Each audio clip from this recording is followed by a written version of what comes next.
اس قسم کا حقیقی منظر ہو یا تربیتی ایکسرسائز، تناؤ پولیس والوں کے اندر جسمانی اشتعال کا باعث بنتا ہے۔ آپ کو پتہ نہیں ہوتا کہ آپ کے دائیں اور بائیں کیا ہو رہا ہے۔ ایسے بھی کیسز ہیں جہاں پولیس والوں نے اپنے ساتھیوں کے انتہائی قریب کھڑے ان کے کان میں چلا کر انہیں بتانے کی کوشش بھی کی ہے، لیکن افسران اسے سن نہیں پائے۔ شعور اور آگہی میں کمی آ جاتی ہے، اس لیے سوچنے، سمجھنے اور فیصلہ کرنے کی اہلیت اس بات پر منحصر ہوتی ہے کہ انسان کس قدر پریشانی میں ہے، اور آگہی مکمل طور پر ختم بھی ہو سکتی ہے۔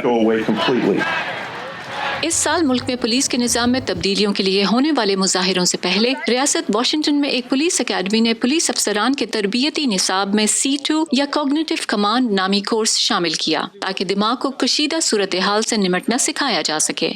زیادہ تر روایتی پولیس ٹریننگ جسمانی داؤ پیچ پر مشتمل ہوتی ہے۔ انٹرنیٹ کی مدد سے چلنے والی C2 ایپلیکیشن دماغ کے بے ضرر حصوں کو دباؤ کی صورتحال سے نمٹنا سکھاتی ہے اور یہ شعور پیدا کرتی ہے تاکہ پولیس اہلکار رد عمل کی بجائے مناسب قدم اٹھا سکیں۔ 2 سے 5 منٹ تک کے ایک تربیتی سیشن میں C2 کارکردگی جانچتا ہے، جیسے پولیس والوں کو کتنی بار اور کس حد تک تربیت دی جاتی ہے اور انہوں نے کون سے ٹریننگ کورسز مکمل کر لیے ہیں۔ خود کو سانس لینا یاد دلاتے ہیں، اپنے آپ کو اور دماغ کو محدود مشاہدے اور آوازوں کی نہ سن پانے جیسی باتوں سے بچانے کی کوشش کرتے ہیں۔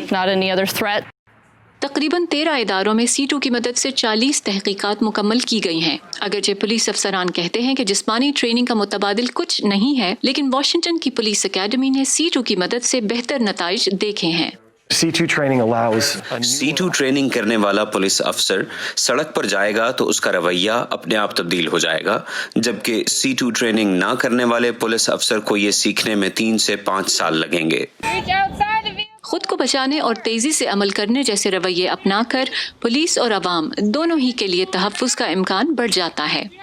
الزبتھ لی کے ساتھ فائزہ بخاری، وائس آف امریکہ۔